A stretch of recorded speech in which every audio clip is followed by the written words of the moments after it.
கொஞ்சம் ஓரமாவே போராட்டம் பண்ணு. நரேந்திர மோடி பிரதமர் இருக்காருல வந்துட்டு ஆமாமா. ஓரமா நின்னு போராட்டம் பண்ணுங்க போங்க. ஏய் நாங்க போராடுறது அவருக்காகதையா. அவருக்காக நீ எதுக்கு போராட? அவர் வராதான் நாங்க போராட்டமே பண்ணிட்டு இருக்கோம். அவர் வரக்கூடாது தமிழ்நாட்டுக்கு. ஏன் என்னாச்சு? என்ன எதுனா இதுக்கு மேல இவன் சொல்லுவான் பாரு. ஏன் அவன் சுட்டு வந்துச்சா? கிட்ட அவனுக்கு தான் தெரியும். விளையாடுவோம் கேளுங்கடா. சரி, எதுக்காக அந்த போராட்டம் நடத்துறீங்க?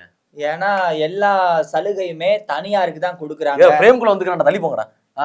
ஓகே. எல்லா சலுகையுமே தனியாருக்கு தான் கொடுக்குறாரு. சரி. நாங்க விவசாயிகள் ரோட்ல வந்து போராடுற அளவுக்கு ஒரு நிலைமை ஏற்பட்டுருச்சு தமிழ்நாட்டுக்கு. இனி வரைக்கும் பயிர் கடன் நீங்க எங்களுக்கு வழங்கவே இல்லை.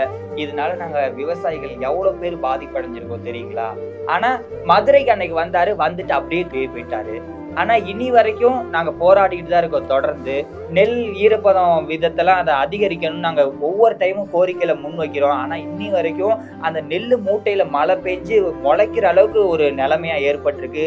அதுக்கு ஒரு குடோனு கூட அமைச்சு தர முடியாம இருக்குது இந்த அரசாங்கம். என்னதான் பண்றது? விவசாய மானியம் கரெக்டா வழங்கணுங்க.